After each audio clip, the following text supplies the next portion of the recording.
Wake up, stupid! You are now tuned in to the Mindless Morning Show. Here are your hosts, Nick and Josh.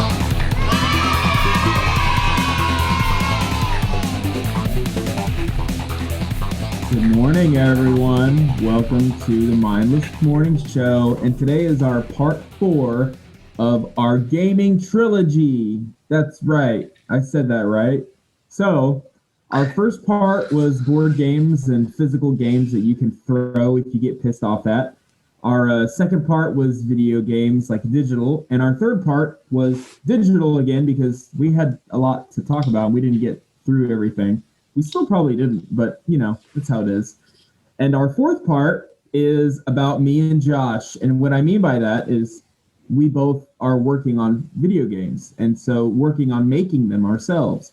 So we're going to get into our, careers of being game dev people. So that's what you call it.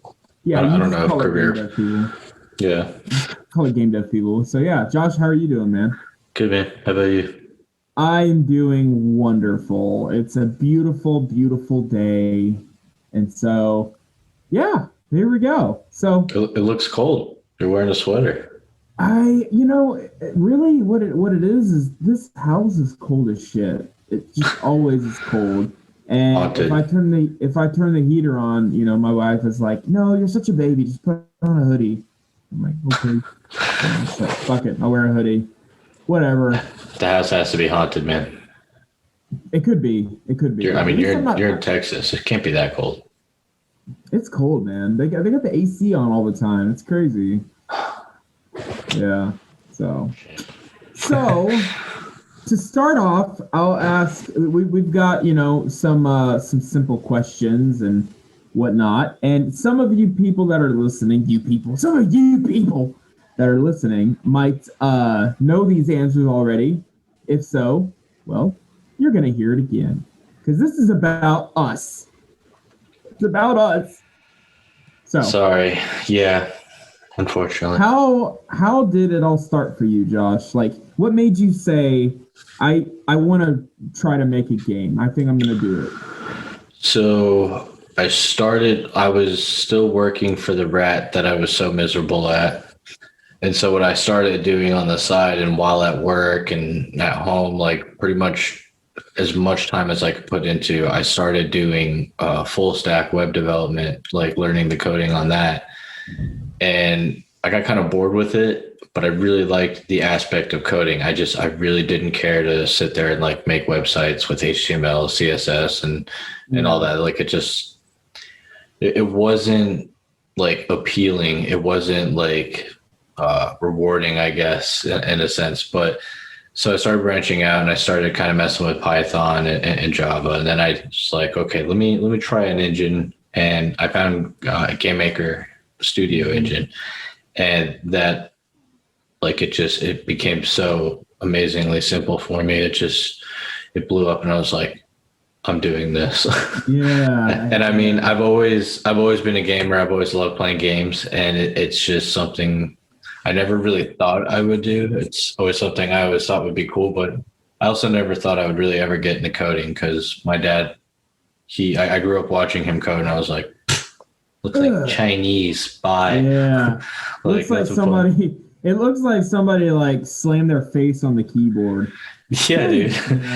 Yeah, there it is. Why is all your text different colors? I don't know what you're doing. Yeah, exactly. But now I love it. So, and that's just kind of, I guess that's my start of the pursuing of it. So I didn't know that you had started it back whenever you were working for the rat. That's interesting. So were you thinking like, I'm going to like do this and then hopefully this will take me away from the rat? Like something like that? Hoping something that would be great. I pretty much had in my mind and already fully knew what to expect and what was to come in the upcoming couple of weeks. And mind you, or not weeks, but months. Mind you, my wife was pregnant. So I knew I was going to quit. And it was just a matter of when, and so I wanted to be ready and prepared. So like I started doing all my own stuff on my own time, even on their time. Fuck 'em. You're And right. Yeah. At that point, honestly, like, who cares? yeah, and so it was just kind of one of those things. Oh yeah, by the way, allegedly. And so Yeah. Allegedly, I was not that great of a worker at the end. Allegedly. I don't blame you though. Yeah, no, I knew that was to come, and ideally it was going to be I was going to help program like websites and stuff like that, and I did a few side jobs that like helped kept me afloat in the meantime, and then I got into game dev, and that was fun. So, man, yeah, that's cool. So it's so much more fun. It's so much more rewarding. The rewarding, yes. You do some code, you look over, and your little guy is moving across the screen. It's like, I did that. I made him do that. And then it's crazy because like when you make a game, you're God. Like, I mean, you can make it is if you have the game assets and the animations and the knowledge to code it all together, you can make that guy stop, take a dump, and run away. And if you want, if you have the assets and the animation and you can program it, you can make that a thing if you really wanted to. And there's no limit. There's no limit.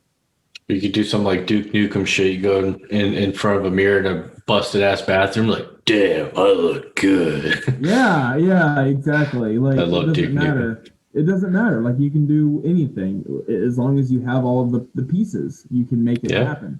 And then, like, when you made like I would say your debut game was Tappy Turds. So what brought that idea to fruition? Like, you were thinking of a game to make. Okay, so I was thinking of a game to make. I came across a course, and a little miniature shout out here to Synthetic Pixels or Synthetic Pixel.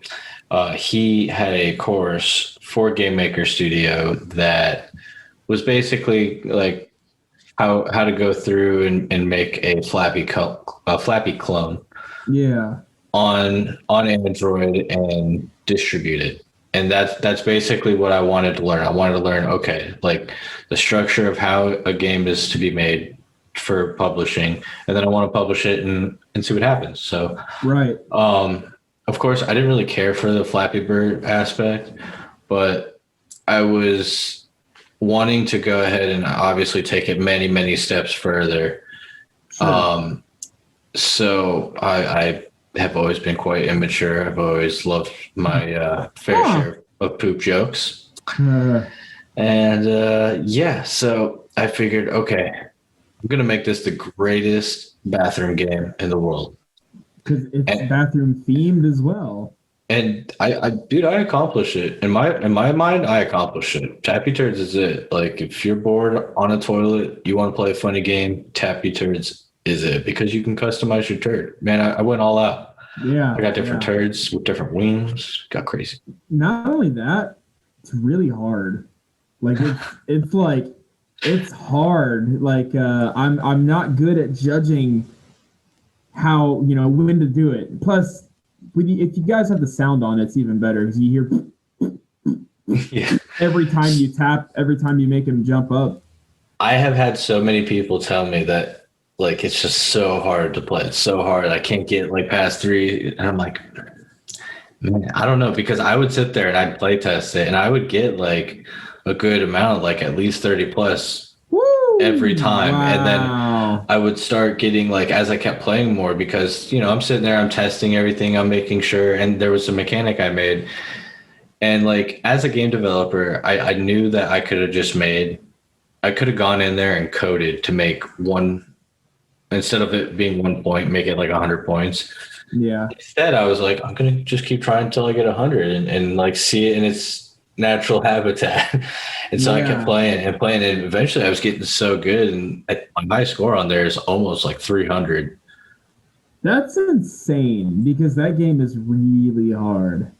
But in a good way, because in my Discord, it's possible to, Yeah, in my Discord server, I do have a picture of Tappy and his collision box. So it's easier for people to kind of like visualize where it's going to hit. But because there's a little bit of his head you can graze, no problem. Yeah.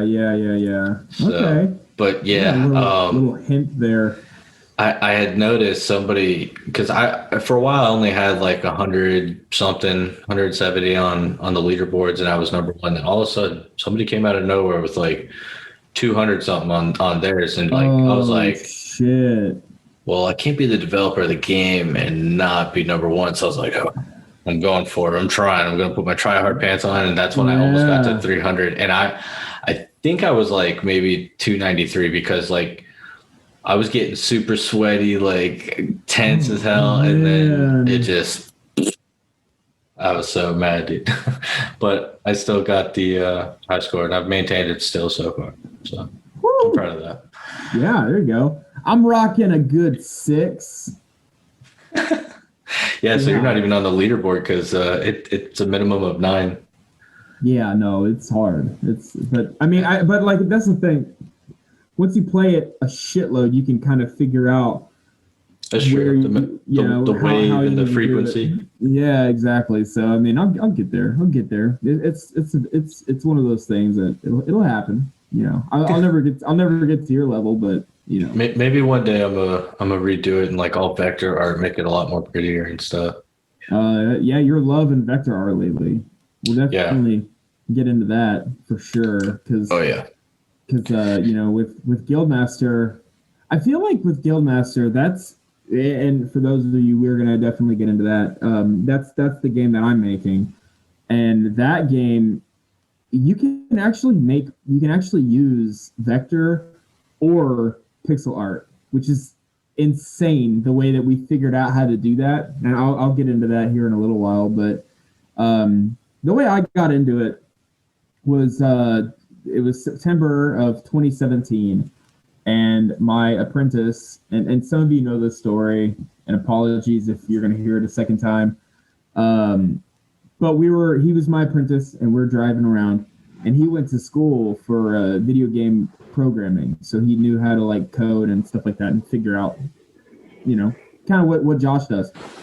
And he's talking about wanting to get a job for video game development, but the market is so saturated. It's so hard to get a job in that industry, especially like where I live, because a lot of people are trying. And I was like, dude, if you just come up with an idea for a game yourself, you can just do it all, and you don't need to like try to work for some big studio. You just have to come up with a game.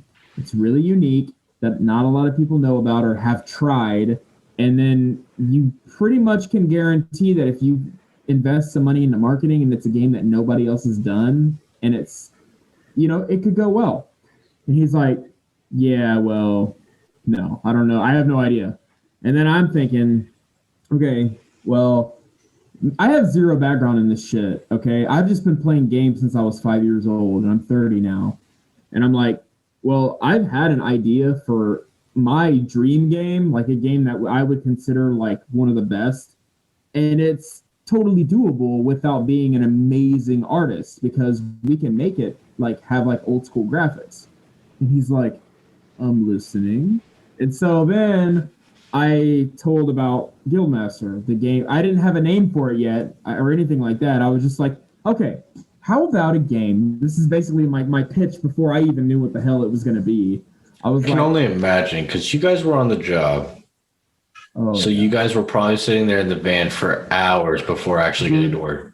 dude, we talked about this shit all day, every day, until he brought his laptop in the van with us, and then would start working on like the start menu and shit like that while we were driving to jobs.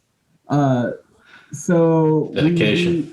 yeah, it was really cool, man. And so I'm sitting there like getting really amped up and thinking about like all of this shit, because like the way I basically started it was like, I was like, one of the biggest things that I find as a fault in a lot of games is there's not a lot of replayability value when you beat it, or while you play it, people get bored and they just kind of tune out. So I'm like, The idea for a game that I've always had was a game that utilized like random event spawning, like spawning some shit that you didn't see before that's there now and it wasn't there before, and then it'll be gone later. Like that was huge to me. And so that was my big, like, we got to have that. And then I wanted a lot of armor, and I wanted to change out what the guy looked like, because a lot of those retro style RPG games, the guy looks the same throughout the entire game, and I realized why. Because it's a pain in the ass to change. But it's possible. So worth it. It is so worth it. Exactly. So worth it. It will be so worth it. And I think that really sells, like, to me, that really sells the game. Like, if I don't see your armor change out, I'm like, man, like, I'll still play it, but I'm a little bummed. Yes, but exactly. When I see that armor changes out, whoa, that's cool. And not only that, it's like, okay, well, I can wear this armor, but my avatar looks the exact same. Like, that kind of blows. But then you're like, whoa, the dude looks different on the screen too? Oh, that's cool. Even in the cutscenes, that's awesome. Yeah, even in cutscenes, yes, that is cool. So basically, Guildmaster has become this a retro style RPG with modern features, where it's like an old school looking game. Although we have cartoon looking graphics, so it's not like super 8-bit pixel. It looks good, but it's like an old school RPG. But we have features from like Diablo and Skyrim and these like AAA heavy RPG games like crammed into an old school package. And I tell people that and they're like, that's cool. Like, I'm really interested. Tell me more. And I'm like, I'm glad you asked. 3 hours later, they're waiting to rip their eyes out because I won't shut the hell up. Are you guys going to have this game ready yet? I need to play it now. Now. One person, like, I spent probably an hour on Discord, like chat, just like text talking about it, because they kept asking me questions and I kept answering them. This was a long time ago. This was before I made the full list of features that are on the game server. So I was like typing this shit out to every new person that would come in and ask about the game. And so I'm typing out all of these features. They're asking questions, I'm answering. And I'm an open book about it. Like, there's not a lot I try to keep to myself. The only thing I keep hidden is like the main storyline twists and shit, which those, Josh, you can learn because you're developing the game with us. But other people, I'm like, I can't tell you about that. Sorry. But after I said all of these features, like essential word vomit, he was like, this is the game I did not know I needed, and now I need it. And I'm like, that was cool. I like that. Like, I didn't know I needed this game, and now you told me about it, and I never thought about a game like this, like an old school Zelda, but with like massive battles and castle sieges and all of these different creatures and different regions and biomes to explore. It sounds pretty cool, so we're working on it. It's the coolest thing and the biggest pain in the ass for a 4-man team. Holy shit! Yes. So. Not to mention when we all are working on other things like work and podcasting, which this isn't really a huge like time killer at all. Like, it really isn't. But mainly my thing is work. Like, holy fuck. Especially because now I'm working every Saturday now, too. I've worked the last, like, 5 Saturdays in a row. And it's that's been my thing. Because like, I'll I'm doing manual labor and I come home and then I hang out with the kids. I get them ready for bed. And then I sit on the couch and I'm like, oh, my God, I want to go to bed so bad. But I'm getting better, like the last 3 nights in a row, not last night, but the last 3 nights before that, I was working on stuff. I didn't post anything on our server, but I was working on it. I animated more of the rose bushes, so now you can like cut them down and they like fall apart.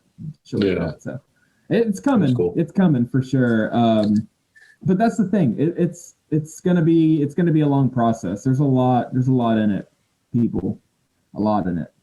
But nice. That's how it started for me. So my friend was like, all right, well, I'll work on programming. And I was like, well, shit, I mean, I'll work on making pixel art. Because when Guildmaster started, it was a pixel game. We didn't have vector, we didn't have these cartoon graphics. We had like pixel art because that was really all I could manage at the time. I am getting better, but it started out as like pixel. So I would go home and I would work on making pixel art. I'd make the little people, I'd make the decorations, little trees and stuff like that.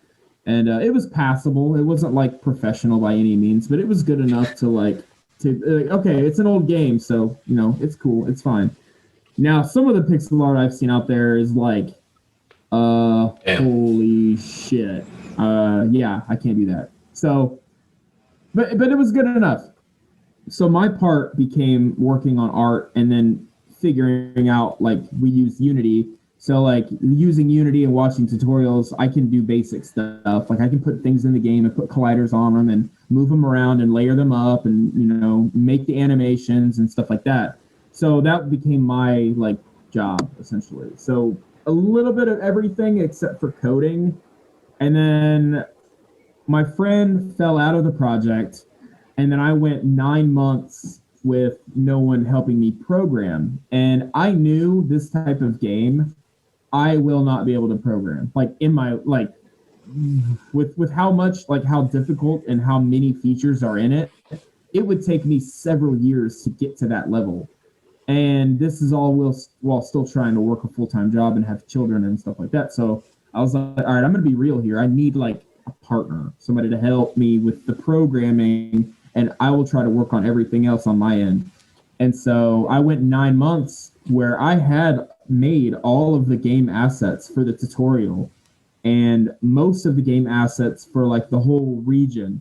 So I'm sitting there like trying to find somebody, and it's not easy. And I knew it wasn't going to be easy. It's not, you can't just say, hey, I'm making a game, and everybody's like, oh, well, let me help you. It's, it's not that simple. So Josh, you had the right way of learning how to program and do a lot of the art and stuff yourself, and then you would just use Fiverr, that service, to find people to make small things for you. That worked. Yeah, well, I mean, it worked for a while, but honestly, long term, it wasn't successful because that definitely came back and bit me in the ass. Not once, but twice. Yeah. The first time, I mean, it was great. We got Tappy Turds out with his help, or I got Tappy Turds out with his help, and it was a totally free game. So it's something I just kind of like put money into because it was something I wanted to make happen. Yeah. And it was something I wanted to do to try and get the process. And I kind of needed to just like get the idea of how I'm going to start conducting business with other people who do this anyway, because I've never been in this realm where people are paying for art or selling to do their art, things like that. So I was like, okay. And I found another friend who was going to school for like graphic design and things like that. And I was like, perfect. And he was really good. And so we did like a little legal agreement thing. And, we did a thing for like revenue share when the time came, and it was a solid deal for both of us. I gave him a generous sign-on bonus, things like that. And got busy way too busy with school to where like he couldn't help me ever at all. And it was just like one of those things that I was like, all right, well, what am I going to do? I was like, fuck it. So as much as I really don't care to do art at all, I kind of had to. So I started to I made myself learn. I've been doing it. I've been getting a lot of help from the people in the community. The game dev community, dude, is fucking bomb. And we'll definitely get into that shortly. But I definitely think if being a solo dev is definitely a fuck ton harder. If you want to do game dev, try and have somebody that knows how to code and do art. You guys can figure out the rest, but those are the two main fucking things. Yeah.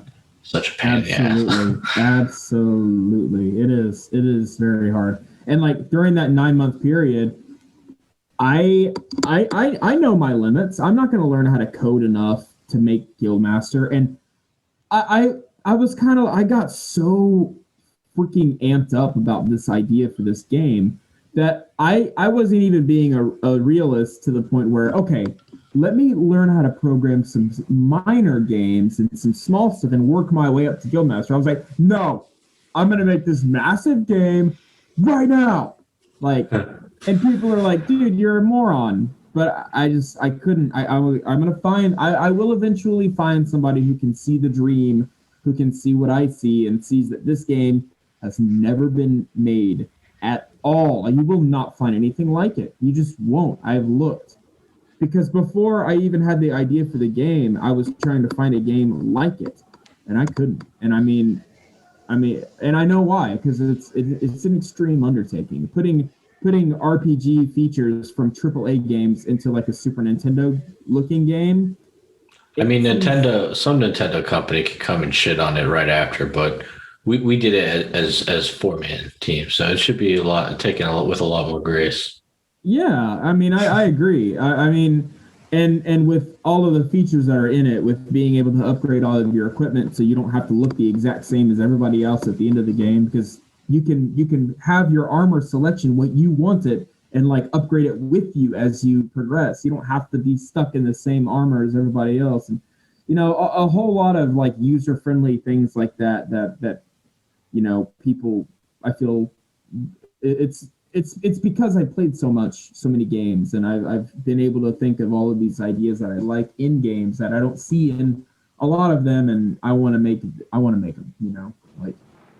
So a lot of it was just trial and error on my end of thinking of ideas and stuff like that, and then so I went 9 months with no other partner. Although I will say, Sarah, who works on the game right now, she joined in that 9-month period. And she was going to help me make art, because the game has, there's 9 different regions that we have to make decoration and art for. Flora, fauna, animations, like all of this shit for 9 different regions.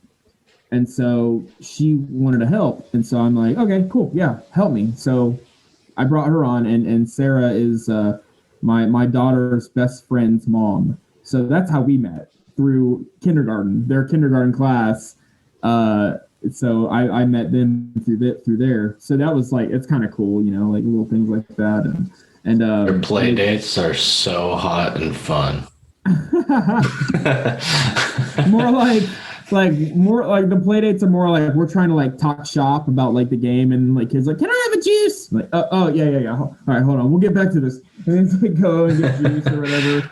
So that's how that happened. So in that 9-month period, I wasn't out of art to make by any means, but I was thinking like, okay, I'm gonna stop on trying to make art. I don't want to get too far ahead just yet. I want to work on game lore. Like I want to make a game lore world that is immersive. Even though it's like an older looking game, I wanted to make everything have something.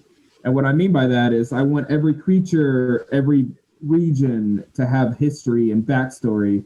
So I went kind of nuts with the lore. But everybody has told me that you're going kind of nuts with this fucking story. This is going on and on and on and on. You know it would. Jeez, we need to move on. I'm sorry, folks. If you want to learn more about the huge, heavy, lore, amazing game that won't get Nick to shut up if nobody stops him, join his fucking Discord. Yeah, that's true. Well, I'm not gonna go into lore. I'm just gonna say I spent that 9 months making lore and working on some art, and then I found Eugene. And Eugene, if you guys are on the Discord server, you all know who he is. He's like a master programmer. Like he is a genuine coding god when it comes to like. Yeah. Unity. I don't know what other languages he knows. I'm sure he knows more, but yeah. And if you do join the Guildmaster Discord server and you use Unity, he is always happy and willing to help. He may not always be available because he's a very busy and very sought out cyborg, but like one thing that really impresses me that he does with Unity. So Unity, the game engine, if any of you don't know, he can like go into the back end of the engine and create his own like tools in the game. Like he basically made Unity his own game engine. Like you can right click on the hierarchy of game assets, and Unity will say like create armor set, create bow, create sword. Like he put all of that in the engine's coding to make it easier for us to put in items in the game. Like crazy stuff. And Yeah, I don't mess with Unity at all. For the record, I just do art for this game. Well, yeah. And I mean, I do Unity, but I just do like basic stuff. Put item in game, put, like colliders around it, put it on game, make copies of it, make it look good. And one thing that I really love about Unity, and I'm sure you can do this in a lot of game engines, but you can put like 50 trees in the game and then be like, oh no, I fucked up that leaf. And then double click on it and it'll open it up in Photoshop and you can change it and then file save and then go back and every one of those trees is updated and changed. Like, yeah, I mean, that obviously that helps me a lot. Yeah. Game Maker has a built-in little sprite editor. Okay. Yeah. So it's a good tool to have, man, for sure. And so when Eugene got on board, he was like, okay, we're going to make, because whenever me and my friend from before started this game out, his expertise was limited. So as far as making a really massive storyline, we weren't going to be able to do. There were features that we weren't going to be able to implement that we were going to have to maybe implement as like a future update. And Eugene is like, oh no, we're going to like go nuts. Like we're going to go insane and I'm like, hell yeah, let's do it. So then I wrote a 30-page storyline. It's absolutely insane. So anyways, the long story long, however you want to say it, is we've got a team now and we're working and it'll eventually come out. So yeah, but it's nice having the game dev community to help us, and they definitely help us, and we're going to talk about the game dev community for sure. Yeah, I mean, we may as well get into that because the game dev community is kind of where we met. La la la. I know. So much has happened because we were on Indie Game Lover. Indie Game Lover, she is amazing. She is. She runs a game dev, like an indie game dev server where people, if you're in the indie game dev world, join that server and you automatically are a part of a community that is caring and helpful and just wants to, help. Yes. So the Indie World Order is the server, the website. I'm sure you can find it by just typing Indie World Order in. And I mean, super huge community of all sorts of game developers for any and all engines and just great people. So much is on that server. And I mean, it really is because of Indie Game Lover and the team that she's created. Awesome people working towards an amazing thing. Because of COVID, they started up this entire virtual, what is it called? Like a conference type deal. Like instead of going to Gamescom or anything like that because of COVID, instead it's all virtual. And so like they're basically creating what is like a gigantic game for anyone and everyone to join in and be a part of.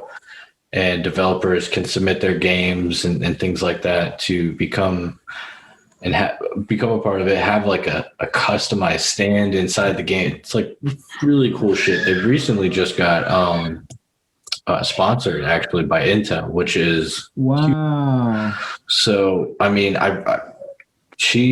her and her team do an amazing job, and I know she doesn't get enough credit. So big shout out to her. Yeah. I agree. And her server has created so many beautiful connections like ours. So I mean, that's just really another big one. It really has. And that's where I've met a lot of people. And it's funny because like I'll go onto that server. I haven't gone on there in quite a while, but the last time I'll go on there sometimes, and somebody will be like, oh, hey, your profile picture looks pretty cool. What's Guildmaster? And then I'm like, oh, okay. It's a game I'm making. And I just try to leave it at that. And they're like, oh, well, what kind of game? I'm like, okay, well, it's like an old school RPG with a ton of modern features.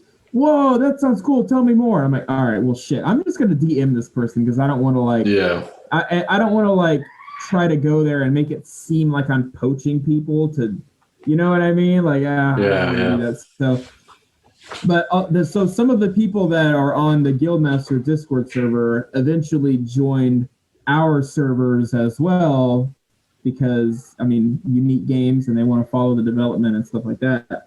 So I always try to keep my chill and not be like, hey, check out my game, you know? Like, no. I remember that we had met because I don't know, for whatever reason he was bored and he decided he's gonna go skate. And yes. He's like, yeah, I got like 3 kids, I'm gonna go skate. And I was like, a 30-year-old plumber skating and he has 3 kids. I was like, I gotta see this. Right? So I streamed it. Because you started to stream it on the Discord server. So I watched it and it was funny and like you just seemed cool. So we started talking and I know it sounds so gay, but whatever. It's all right. So gay for you. It's okay. You're allowed to be. It's all right. Yeah. And no, it was a good time and we built a good connection. And then lo and behold, we find out that we're practically the exact same fucking person. Right? He's just a much more gentle, docile, kinder version of me. I'm a lot nicer. Yeah. I would say it's not that I'm nicer. I'd say I'm more patient to stupidity. Okay. I don't know if that. We could sugarcoat it. I'm an asshole. That's it. Plain and simple. Yeah. I can be an asshole. You can be. But also, I mean, dude, I've seen you help people that you don't really know. I'm always willing to help. Just be smart about it, I guess. I don't know. Yeah. Don't be a total dick. But I also wanted to bring up we got a good friend, Andrew Beers, who's running his own game studio called Strange Brothers Games, and we talk to him all the time. Now, I don't know if he is in Indie Game Lovers server. I don't know how you met. How did you meet him? So I actually met him through Twitter, and he wasn't ever on Discord. I had messaged, I kind of hit him up on Twitter a couple of times, like, hey, man, join the server. I'll get you in. I'll tell you all about Discord. It's so cool. And then I think I seen him join the Indie World Order one, and I was like, hey, it's you. And then he was like, fuck, I was caught. All right. And then he came over, and now he loves us. So he stuck with us. And shout out to Strange Brothers Game, Andrew and Michael Beers of the that company, because they are awesome people. Yes, extremely. And they're working on a really, really badass game, March of the Red, and it's if I would put it into a short summary, it is a really, really badass post-apocalyptic strategy survival type game. So I would definitely check it out because he's an amazing artist, an amazing 3D modeler. Yeah, he does amazing stuff on Blender. He even looks like a Greek god. It's insane. So I mean, you guys should definitely check him out. He's awesome people. And I will say this, since we're on the subject of him, he will soon be coming out with a Fiverr gig, or probably multiple gigs, honestly. But I'm sure he's going to do one at a time. But he's building his portfolio. He has an incredible talent. So anything. He's going to get a straight up full-time job offer. I guarantee it. It. I mean, he may or may not take it. I have no idea. Well, he's definitely doing his own thing, and he's so good at it. And so, I mean, honestly, I hope he keeps doing his own thing for him. But it's entirely up to him. But also, yeah. So when that link is ready, it will be in the description. So if you don't see it right away, it's not set up yet. Please come back and check again later. Yeah. Or actually just follow him. Yeah, he has a server of his own. Yep. Exactly. And so we'll post that link in there as well. Oh, yeah. I'm posting a bunch of links. It's going to be so many links. Indie World Order, Strange Brothers games. We're gonna all our links. We'll have it. And if you guys eventually end up playing Guildmaster in the future, whenever it eventually does come out, forever from now, the loading screens are made by him. He's helping Guildmaster also, and that's just part of somebody being a good person and seeing potential in a game and wanting to put their name behind it, and that's just something that you don't see in a lot of industries. Yeah, it's amazing. I will say, because I don't know if Cyborg has been paid or Sarah's been paid. I haven't been paid. I've gotten a few virtual handies, which is nice, but those are supposed to say secret, but whatever.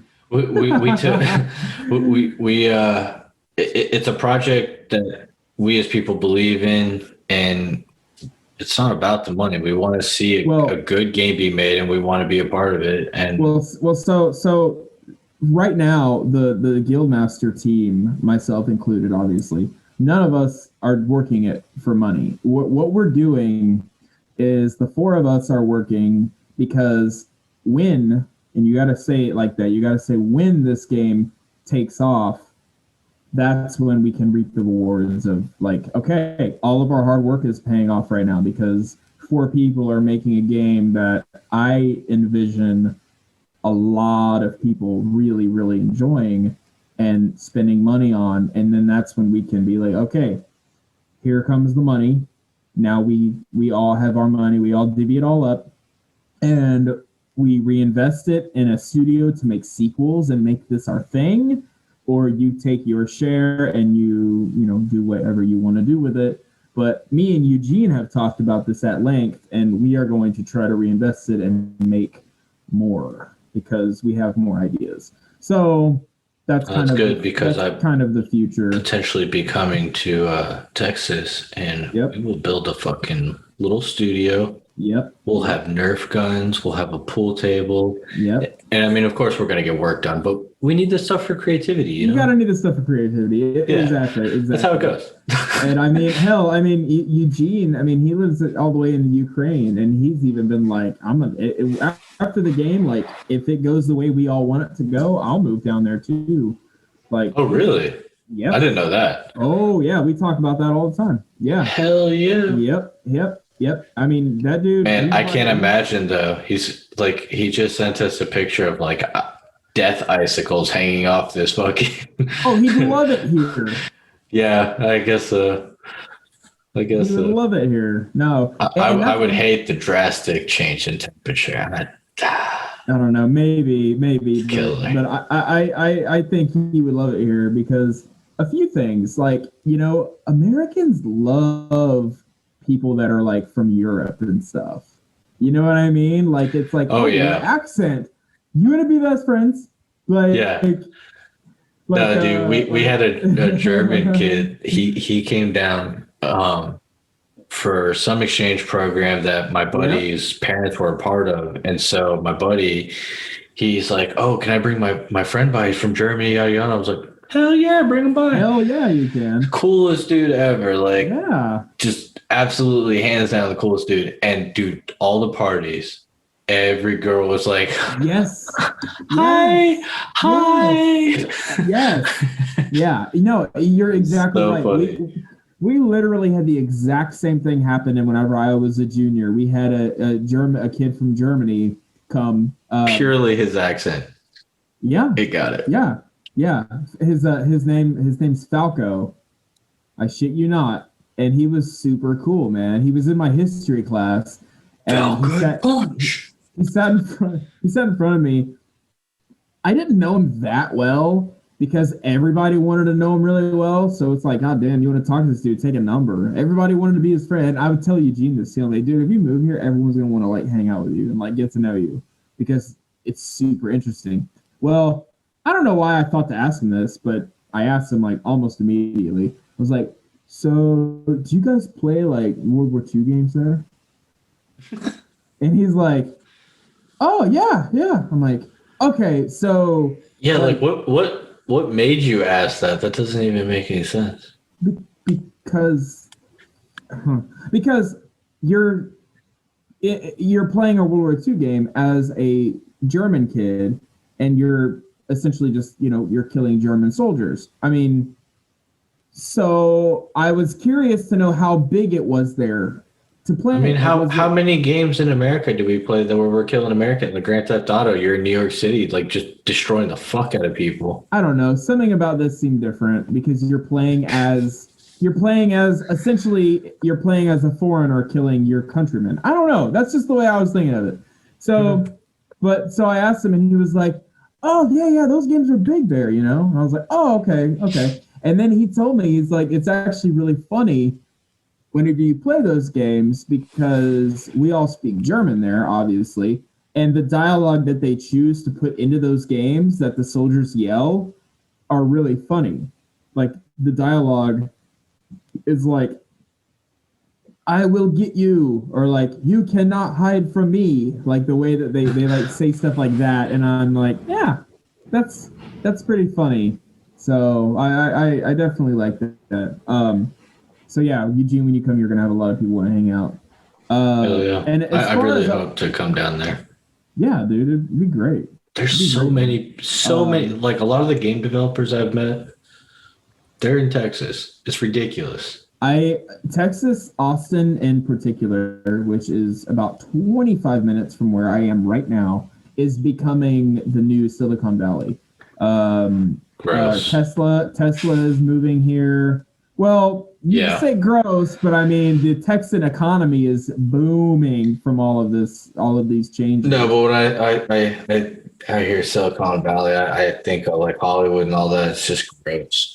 Well, Hollywood is staying in Hollywood. I'm basically talking about the tech. The tech aspect of it is moving here. Yeah, no, I'm glad Tesla's going there. Joe Rogan moved to Austin. Yeah, he lives right by Lake Austin, which is about 30 minutes from where I am sitting right now. So it's crazy. Yeah, it's crazy. Like I'm gonna have to find out where he lives. But, he beat your ass. He wouldn't even call security. Hey, bro. Yeah. So before we take our break, I will say one thing. If you are wanting to make a indie game crew, a team for your dream game, keep in mind there's going to be some people that come in and leave because of a lot of different reasons. It's happened to me and Josh. We've had people come in and be like, this is like the game I've always wanted. Yes. It's life.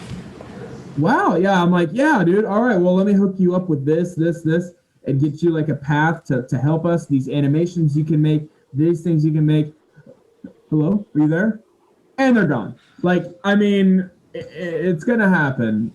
But just hang in there, and eventually you might get your A team, which thankfully, thank you, Josh. Thank you, Sarah. Thank you, Eugene.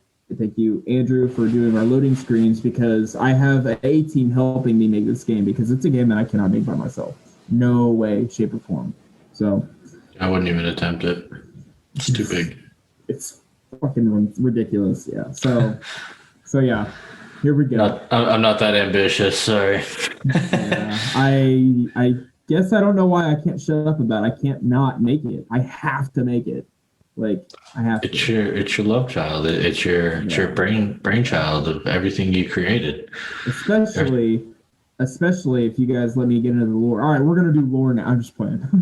Okay. Well, with that said, we are now going to take a break. You just say, "All right, Nick, go ahead and start with lore," and stop recording and let him just talk forever to nobody. Yeah. Go ahead. Start with lore.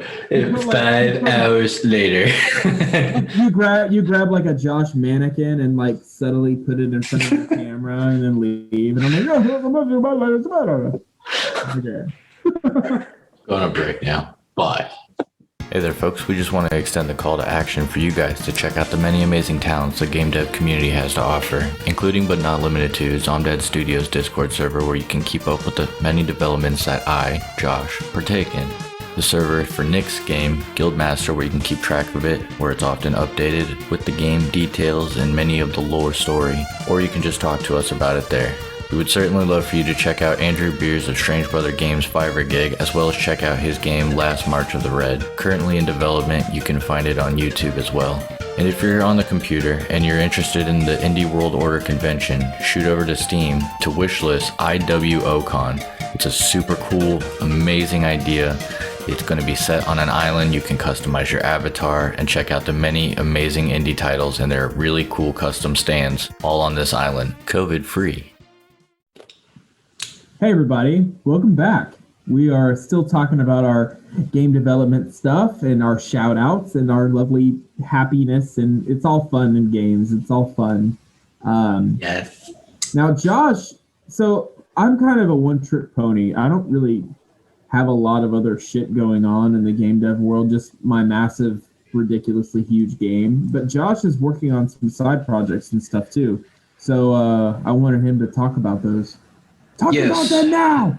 Yeah. So, I mean, your game clearly requires a lot more attention and things like that. So, I probably made about like 10 to 15 games that are just like sitting unfinished, and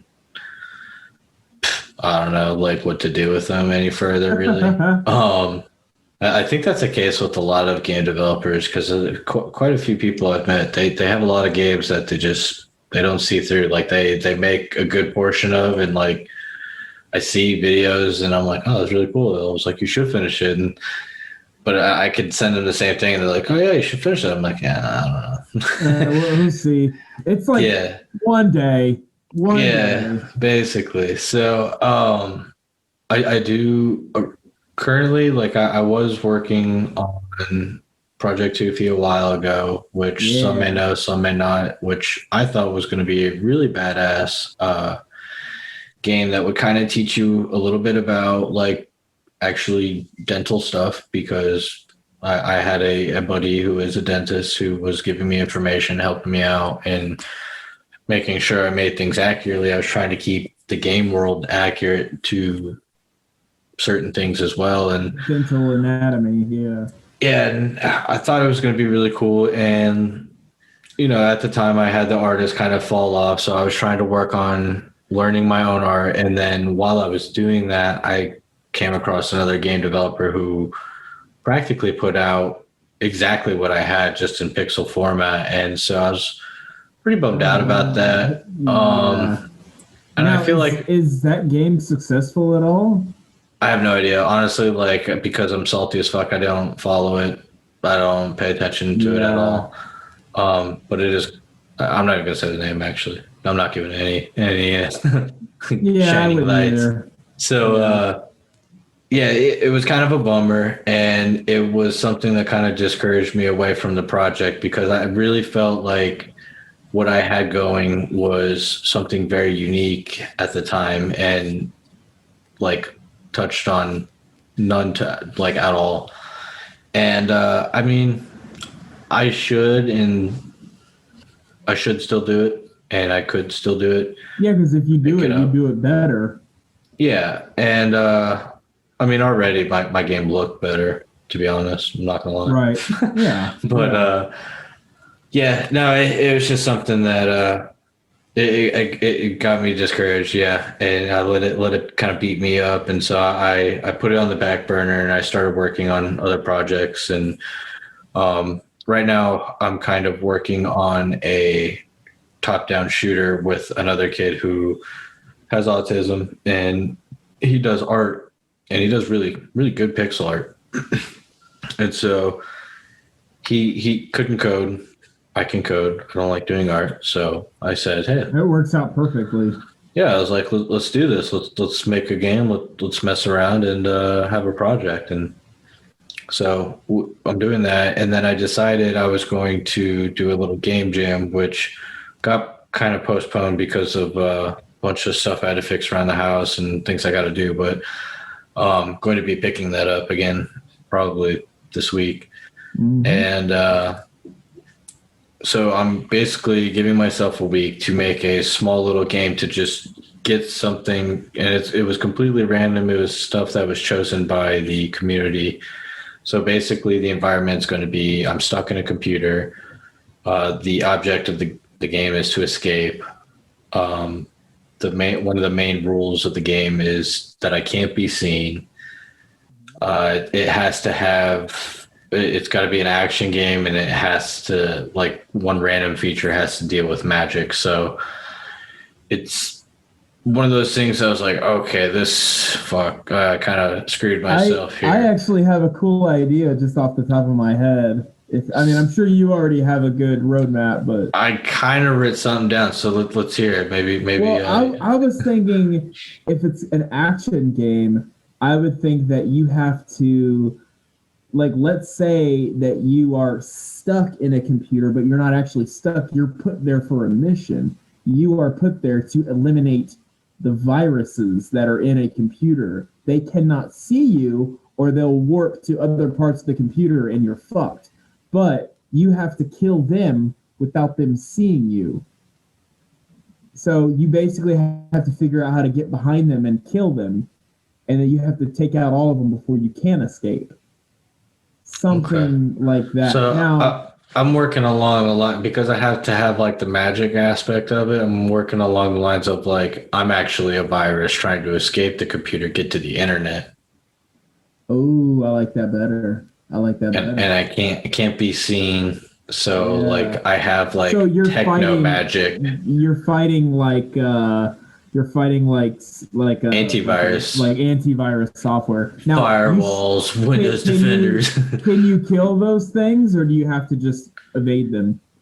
I'm at the moment I've kind of only just, like, planned out just evading them and getting through to the level to escape. Because, like I said, it's just a quick game jam, and if it's something that I end up liking as I make it, then I'll probably continue with it down the road. You will. Yeah. I mean, I can easily see that happen. It kind of became something that I was, like, pretty interested in after I started giving a little bit of thought of it. I was like, okay, I could do that. That's pretty. And I mean, that's all it takes is to think about it for like 5 minutes, and you're coming up with features and ideas, and you're like, oh, this is going to take longer than a few days. Oh, yeah. Yeah, no, for sure. But I do want to see what I can get done in the allotted time. So, I mean, it's kind of just... How much time are you giving yourself? Just a week. A week? Okay. Yeah, I like it. To do all art, all coding, sound effects, music, whatever, all by myself. Woo! That's going to be fun. Yeah, so then I had something that for Guildmaster that I was gonna have you do, but you can wait to do that. No, I'm always down to do the artwork, you know that. Well, if you do, I'm just gonna say it here on the air, fuck it. I have a really cool idea for a treasure chest that you can unlock. You have to solve a puzzle to receive an item that gets you into the area where you can get the chest. The treasure chest, though, is going to be, like, covered in roses and shit, like vines and roses, because it pertains to that. So I'm working on the rose forest in the grassland region, and so that rose forest has a secret, and there's, like, a treasure chest that's completely covered in vines and shit, like rose vines and stuff. So something like that. And in the big old mushroom woods, what is it, the Porpoise Woods? We're gonna have one covered in mushrooms that you have to survive a really bad trip before you can get the item in the treasure chest. Honestly, you could do that. So there is actually a secret item, a secret plant item that I don't know if I should get into it or not. Probably not. But there's secret in the game. Your plant item. You got people on edge now. They're like, "Oh man, I can smoke in Guildmaster." There's something that Eugene and I are putting into the game that it's going to be very exciting. Actually, I don't even think you know about this, Josh. I don't. Okay, I'm gonna go ahead and tell. I'm intrigued. The people that listen are gonna actually get kind of a heads up and be like, they'll be able to look out for it. So for those of you that don't know, Guildmaster has a shitload of random events that spawn all over the map, and every 3 in-game days they change. So you don't really know what you're gonna find, and that's one of the big selling points of the game. You have no fucking clue what's out there. Well, there's one thing that may be out there, it may not. I mean, you'll have no idea where it is, when it is, no clue. But it's a small plant that you can interact with. So you might not even know like that you can interact with it until you walk up to it and it says interact. And an option will come up to say eat or walk away. So if you eat it, what's going to happen is the screen will fade to black, and then you will return, and you will be in a random location. And by random location, I mean you might be in a different region, a whole different biome, completely your armor's all removed, you're just naked, stranded, like what the fuck? You will have no idea where you are, but you'll be surrounded by dead bodies, and there will be some treasure chests there for you to loot. So there's a reward.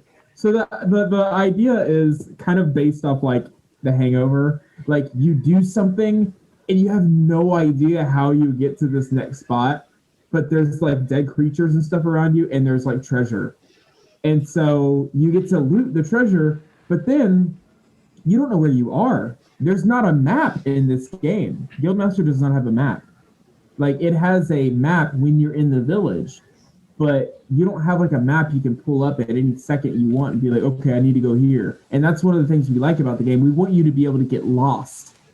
We want you to be able to run around and forget where civilization is, and then have to plan out your route and try to survive and make it almost like a survival type game as well. Because if we give you a map, we give you like a mini map, you're always going to be like following the little blip on the mini map, and not like going out and exploring and like not knowing. We're making you real old school settlers. Yeah. Except with all of these new features. So Heck yeah. It's like some people will be like, okay, I'm like kind of west of the village, so I'm going to go back to my village and throw all of my gear into my chest, my personal chest, that I can't lose any of that shit if I die. Because if you die, you lose your inventory.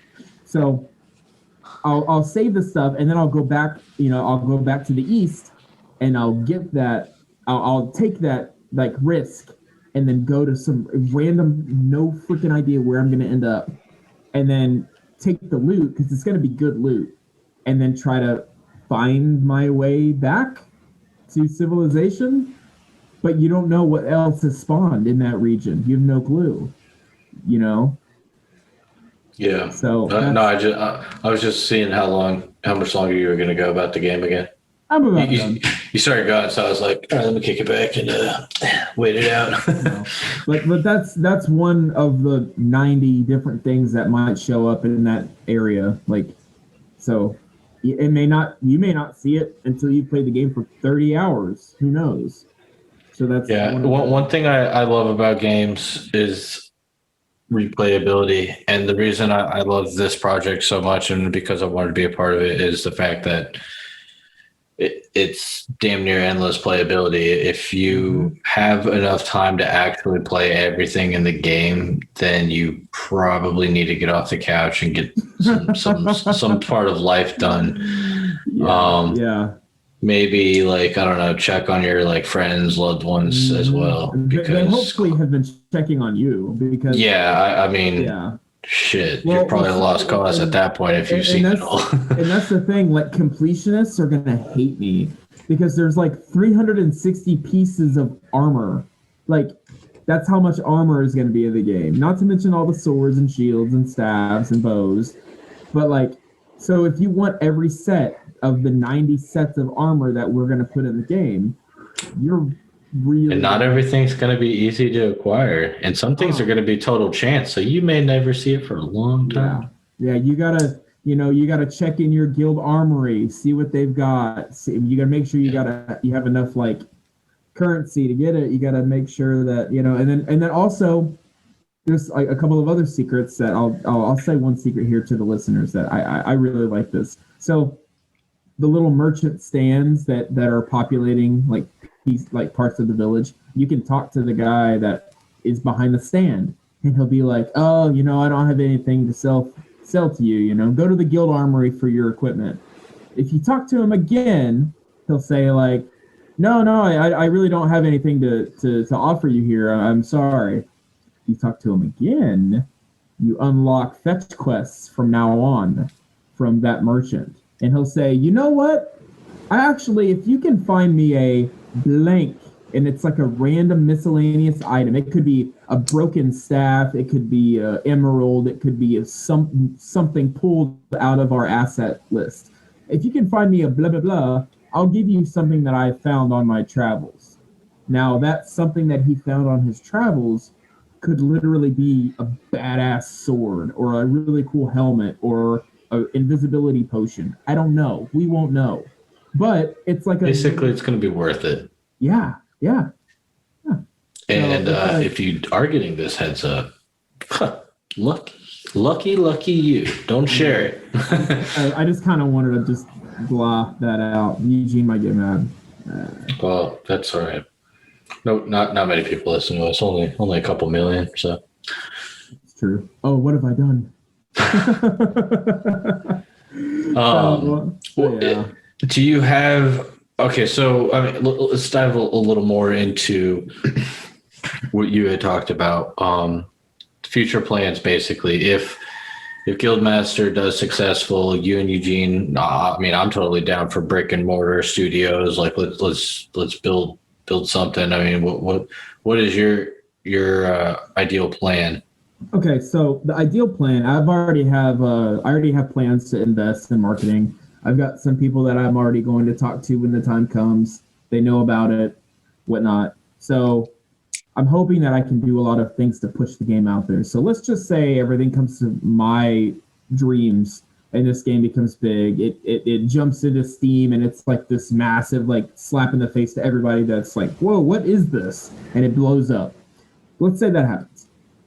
So one of my main goals is to try to consolidate Eugene and you, possibly get you guys here so we can plan our venture. Now, my dad has been a businessman for over 40 years with the plumbing company that he runs and owns. So he's going to help me set up the actual business side of what this is. And what this is called Nova Realm Studio, which is what the studio name is that is going to publish Guildmaster. So Nova Realm Studio becomes a reality. We have an actual building, we have money, we have capital to invest in ourselves and in team members that we know and trust. So I try to bring in people that can work remotely and that I trust to actually get the next project going. So the next project, which of course I've thought about, is a 3D Guildmaster game, which is, set in a little bit of a different. I can't get into that at all. The sequel, I can't, but it's a lot different, but the same. And I know that doesn't make sense, but if you read, if you read the 30-page storyline, which I know you probably won't be able to for a long time, but eventually when you do read the 30-page storyline, you're going to say, what the fuck? This is crazy. So, a lot of plans, a lot of ideas for updates, free updates, and then I do have a couple of DLC ideas that are like extensions of a storyline that would be like $5. So really cheap, but it would have a lot of new armor sets and a new region to explore and shit like that. So there's definitely ideas that we can do and that me and Eugene have talked about quite a bit. Well, I mean, I only slightly feel a little more left out, so that's fine. But I hope to be a part of those future plans. Yeah, you are. Don't worry. I mean, as far as I'm concerned, I mean, I will probably almost always continue to keep Zomdead Studios alive in some way, shape, or form, even if it's like just tiny little mobile games at some point. I enjoy doing like the projects to myself. And don't get me wrong, I do like the whole team aspect of it. I like working with the team, collaborating with everyone else. It makes it a lot more enjoyable, a lot more fun, and definitely a lot less fucking stressful. Yeah. Sarah made a whole goddamn castle. Yeah. So I mean, that you didn't have to do. Yeah, it's great. So we all, and I didn't have to code this game at all. As much as I love coding, I would have liked to, honestly, but I didn't have to. So that's kind of cool. It's just another perk. But yeah, I think all in all, I will try my hardest to keep Zomdead Studios alive. If at any point in time it does end up just like falling through the cracks for me because I don't want to keep up with the business end of it, because it is annoying with like Florida tax and all that garbage. I do want to continue helping other teams grow and working with other teams as well. Yeah, for sure. Just because I like doing what I can do, and it's fun. It's so much fun. Game developing is really fun, and I mean, with that, what advice would you give to people looking into getting into game dev? Damn, that's a really good question, because it's such a multifaceted like question and answer, because it's like, first of all, what part do you want to get into? Because there's so many different parts. I mean, there's a lot of studios that only hire somebody that does just literally only marketing, is how big that industry is. So a lot of it would be, what do you want to do? Do you want to be a solo dev? If you want to be a solo dev, you have to be ready. Be patient and understand that you're going to be spending a lot of time watching tutorials and figuring things out that other people have figured out first. And that's fine. That's all a part of the process. If you want to join in as like an artist or something, I would jump on Reddit. I would jump on Twitter. I would jump on all of these different forums and throw yourself out there. Make like a portfolio. If you feel like you can only do one certain type of art, do it as best as you can. Try to find somebody that's looking for that. And then also, I would definitely recommend joining a lot of the Discord servers that indie developers are strong in, because the community is very nice. I mean, they're very helpful. They answer all your questions, and they don't charge you for it. They're just like, hey, what's up, man? Like, they're happy. A lot of them work from home, or they work in offices. So even while they're working, they've got Discord open, and they'll bullshit a little bit and be like, all right, I gotta get back to work, So they're a very, very available group, So if you wanted to get into game deving and you wanted to get into that type of thing, be very patient. It's going to take a long time. Even if you're making a small game, if it's your first game, you're going to hit a lot of roadblocks. Talking about Guildmaster, I mean, shit, I started this game in 2017. It's 2021. And it still has so much to do because of all of the roadblocks and all of the things that we've had to change, or things that did not work because of the scale of the game, and things that we're figuring out as we go. I mean, even Eugene has said this is the biggest game he's ever made. And he's made games, and he's worked on massive, massive projects and websites and apps and stuff. And he's even saying this is the biggest game he's ever made. And that's a lot of it. And I'm almost done, Josh. But I will say a lot of it, if you start a simple game idea, any feature you add is going to add like an extreme amount of time to what you thought you were going to do. Like just adding one more feature, like, maybe I'm going to make an inventory system and I can collect some extra things. Get ready, because that just added a lot to your plate. So everything's got a massive timeline attached to it. Yeah, I would say as a solo developer, definitely patience is going to be one thing. And also, Andrew Beers of Strange Brother Games, he gives a lot of really good advice when it comes down to it, because there's been many times I'm like, man, I'm so tired of the fact that I can't come up with anything unique.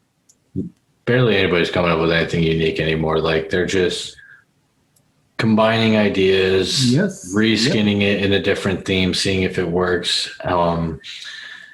There's so much out there that's going to be made, and it's mainly because like when I got discouraged about 2P, there's no reason I can't work on it. And honestly, like if I knew now what I knew then, like when it first like kind of went downhill, I would have been able to pick myself up mentally and just stay on the horse and get kicking. But still leaving it on the back burner, doing everything else, and then I will come back to it though. 2P will live to see it the light of day. It'll live over my dead body. Yes. Yeah. So, exactly. Yeah. I for solo dev, definitely take the time to get a good foundation of all aspects of game dev, from maintaining your own business, like the laws, the legality of having an LLC if you choose to go that route, and things like that, because a lot of things can be very helpful to you when pursuing a career and doing this. Take time to learn some art, figure out your art style, take time to learn code, a lot of it, and more so figure out what kind of engine you want to use. Like, do you want to do 2D? Do you want to do 3D? A lot of big questions. There's so many different engines out there for so many different things. Unity, I wouldn't say is the best for 2D. Game Maker Studio is the best to me, in my opinion, for 2D. Now, Game Maker Studio is not going to do anything in 3D, not without a ridiculous amount of work that is not worth it, when there's other engines out there that will take like a week's worth of work on Game Maker Studio, like a couple of clicks on Unity. It's just not going to happen. So definitely do your diligent research. Look into everything. Look into everything that, I mean, because you got to think, you're going to have sound effects. You're going to have music. Like you literally branch out almost into like every aspect of, I want to say life, because really.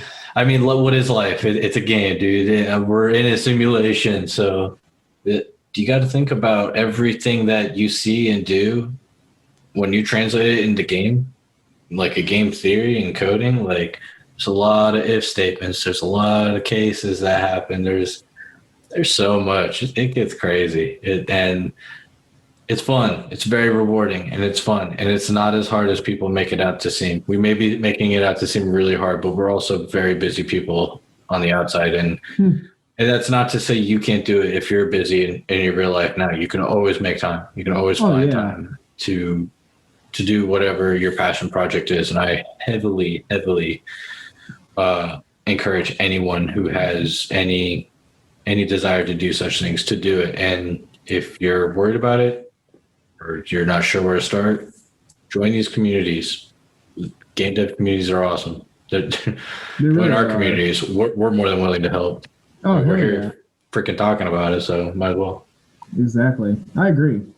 So that's our advice about trying to get, your foot in the door and figure it all out. And, some people will watch YouTube videos about like game dev and advice, and I've watched a couple of them because they've just shown up on my YouTube, and some of them are really discouraging, man. Oh, like, yeah. They're like, I'm like, dude, why are you saying all of this? Like, you're going to be miserable. You're going to be addicted to coffee, miserable. I'm like, yeah, I don't want to watch. I mean, I'm already addicted to coffee, but there's a lot of negative people. That's the wrong way to tackle it. Yeah, well, I think the reason that is there's a lot of people that have been burned like us, but we took it better. We grew from it, and we kept going. We kept moving forward, and that's what you need to do, because your game dev is not rainbows and butterflies. It's not great. It's not the most amazing thing to do for sure. But well, I know a lot of people, they'll think like, and this is coming from me being a guy that's only making one game, but somebody like, your first game isn't going to make any money. None.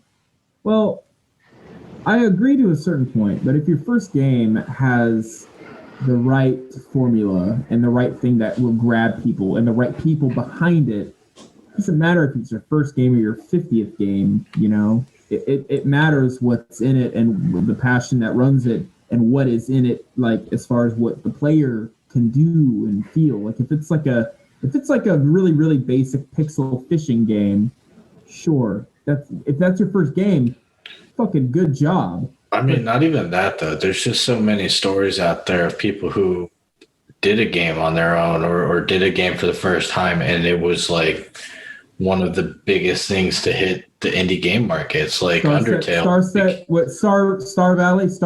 Valley. Yeah, Stardew Valley, Undertale, Hyper Light Drifter. I mean, there's just so many out there that just took the indie community by storm. Like they were bomb games. A lot in it. So it isn't the fact that it's your first game. It's the fact that it's your first game, but you made it like you've been working in the industry for 10 years. You know what I mean? Yeah. So, I mean, there's so many like people. There's games that came out of game jams that people made it for a week. They liked it so much. So many people liked it so much that they got such amazing feedback. They're like, okay, well, we got something here, so let's keep working on it. Like Baba Is You is like a game where you're like a sheep and you kind of move the words around. Like you can move Baba Is You and then put like a rock and then you become the rock on the other side. Like there's a lot of play on words there with that game. And I thought it was an amazing game and super hot. Everyone loves that game, that white and red silhouette people shooter, where it like kind of goes into slow motion. You can do all these crazy attacks and stuff. That was like a game jam that ended up blowing up into an amazing game of what it is now. You never know. You never know what's going to grab people's attention. I mean, look around the internet and the stupidest things go viral. You just never know what people are going to bite onto. And sometimes like, I made a game about flying poop. Okay. You can go out there and make anything happen out of it. And so you guys should. Yeah, I agree. So before we sign off, we will bring up some announcements that we have that pertain to the Mindless Morning Show and the Mindless Midnight Show, which is our interview series with people. We've got some things coming up down the road which are interesting. We're having I won't say who, but we're having a special guest on our next midnight show. But we are going to probably start doing only interviews from now on because we think we're going to start getting a lot more of them. Which is going to cut into me and Josh's morning show time. So we are talking about disbanding the name Midnight Show and making it just the Mindless Morning Show, which you've already all known that's what it is, and just running with that. And even our interviews are going to be the Mindless Morning Show.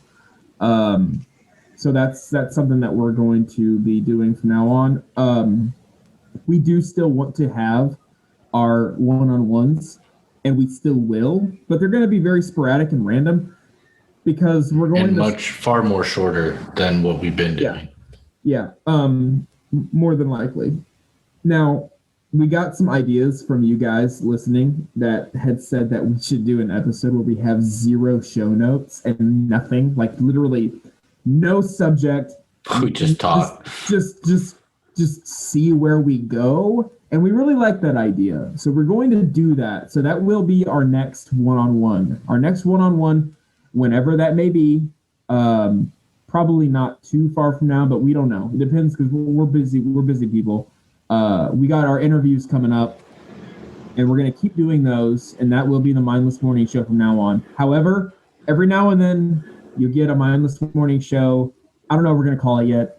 Free mind, free bird, free ball, I don't know, where we just have a 20, 30, maybe 40-minute segment, I don't know, of us just seeing where we go, because it is fun, you know, and there's no telling. Like, we'll have literally no show notes, and we'll just we'll start and see where we go. So let us know what you think. If you're pissed off about that, let us know. If you're cool with it, let us know. It's not like we're going anywhere. We're just changing our formatting a little bit because we're going to be getting more interviews soon. So, and all the previous episodes that are under the Midnight name, they will still remain. They will just be retitled to basically get rid of all the Midnight theming, as well as our website. We're going to get rid of the Midnight section of the website, but we will probably add like an interview section of like a whole list of all the guests that we have hosted and things like that. And as well as other shows that we have been a part of because we've been guesting on other shows lately. So I think it's something that we may have to go from making the morning. We don't really label it as explicit, but I think we're going to start just completely being full on explicit, throwing beer cans all over the place, saying fuck you, fuck that, and just all sorts of things. So, I mean, we're going to be, we might just start flying off the handle from now on because, I mean, if you're listening only, you missed a great beer, Chuck. Yeah, I mean, it was beautiful. I'm going to start doing that every time now. Interviews, every time. I'm going to start doing that every single time. I can't wait. Oh, that's going to be awesome. But yeah, so I mean, those are our future plans. And we hope you guys like that idea. We would love to hear more from you about this. If you guys approve of it or not, we don't really care. We're going to do it anyway, but give us your opinion anyway. Yeah. I mean, the fact we're still going to do one-on-ones. They're just not going to be as structured. They never really were that structured. Like one of them, I do want to talk more about, like, because I remember I had that story about the spiders. Yeah. So, I mean, whenever we do a free bird, I'll have a couple of things that I want to, like, jot out real quick that I've just been thinking about. But most of it's going to be, I have no clue. So we'll see. It'll probably end up being, like, kind of like a random conversation that gets built off of like maybe a noteworthy, like a few noteworthies. Right. Which honestly, some of our noteworthies have gotten to the point where they've been hilarious just because. Oh yeah, like that fight one at your job seat took like 30 minutes. We're like, all right, hold on, wait, we're still on the freaking noteworthies. Let's move on. We're like on the first noteworthy and it's been a half hour. Oh shit. Yeah. Yeah. That was a good one. Indeed. But yeah, so that's what's to come, and we hope you guys get excited for it because honestly, the guests that we are going to have are very, very special. Yeah, like yeah, it's gonna be cool. So we'll stay. Like Timmy in the Underworld. Wait, what? I said like Timmy in the Underworld. Yeah. Timmy. All right, guys. We love you all, and we will be back in many, many different ways, shapes, and forms. Whatever that means. How's the demo? Great changes, huh? No, they nerfed Rising Face. Are they smoking crack crazy? Well, a lot of us worked really hard to get this demo ready for the con. I haven't slept in a week, personally, getting it ready for everybody to enjoy. Well, these changes are moronic. I mean, they get rid of Gleaming Cross, but keep Aurora's Veil? The creator oversaw these changes personally. Without Gleaming Cross, these warlocks are going to eat our lunch at PvP. They throw out this new Demon's Voice ability, boom, one shot. The creator needs a reality check. Seriously? I mean, hundreds of us worked for, like, millions of hours to get this ready for the con, and then you spend 2 minutes on it, and you start to tear it apart. Do you ever think before you type stuff and criticize or say things? I can't believe I'm getting trolled to my own face. Why don't you create an imaginary world? It'd probably be like Fresno or something. Screw this. I need a kale smoothie.